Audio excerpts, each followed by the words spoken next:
エアコン効かへんから見に来てー。エアコンの室外機、気にかけていただいたことあるでしょうか？実は、電気代の8割はエアコンの外の機械、室外機、そしてその中に入っているコンプレッサーが使っています。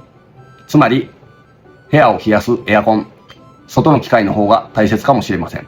その室外機の周りに物を置いてたり、一度エアコンの室外機の周りチェックしてみてくださいね。